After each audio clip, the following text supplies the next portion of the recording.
The Southern Baptist Convention is in turmoil today as it kicks off its annual convention in Anaheim, California.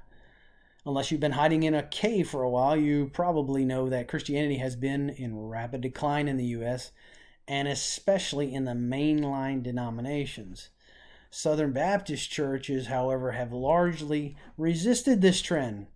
I believe because of their traditional, literal approach to the Bible and conservative values. However, the recent scandal has shown that all is not well, especially in the leadership positions in the church.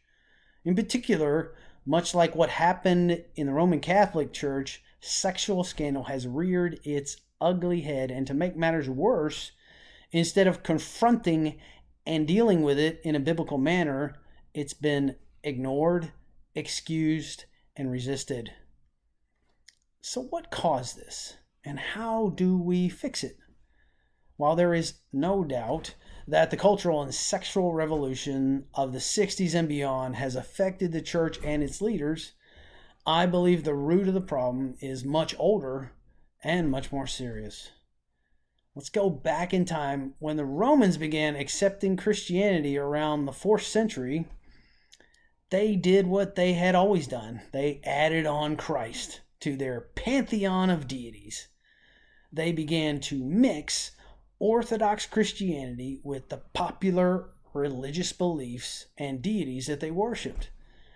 There's little debate that the word Easter, for example, is derived from the name of one of the pagan fertility goddesses of the time, most likely from the Mesopotamian goddess Ishtar. You see that? Easter, Ishtar.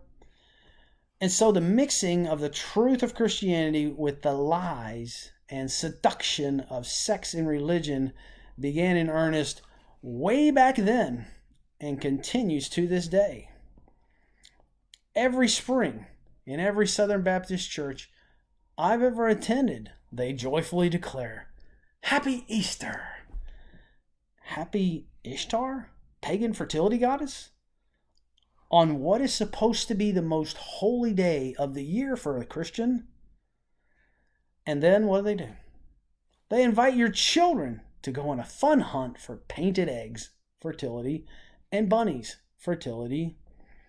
This mixing of the divine or holy with the pagan or unholy is the very definition of profane.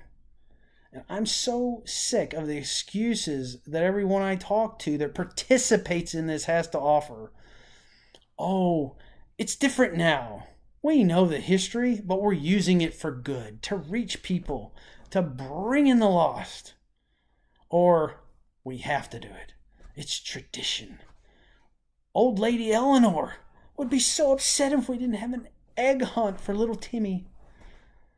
I believe Jesus is fed up with this blasphemy. In Revelation chapter 3, the rich, carefree church in Laodicea is such a picture of the church in America today. And what does Jesus say to it? You're neither hot nor cold. Your lukewarmness makes me sick, and I'm going to vomit you out. I love my church and all the well-meaning pastors out there, and it breaks my heart. But I foresee that the Southern Baptist Convention will probably just make some grand statement about its seriousness in addressing the problem, and they'll commit to making positive changes, but will not address the real historical roots of it. Do you see a connection between this pagan fertility goddess idolatry and the massive sexual scandal that's occurring today? Let me know in the comments below. Semper Veritas.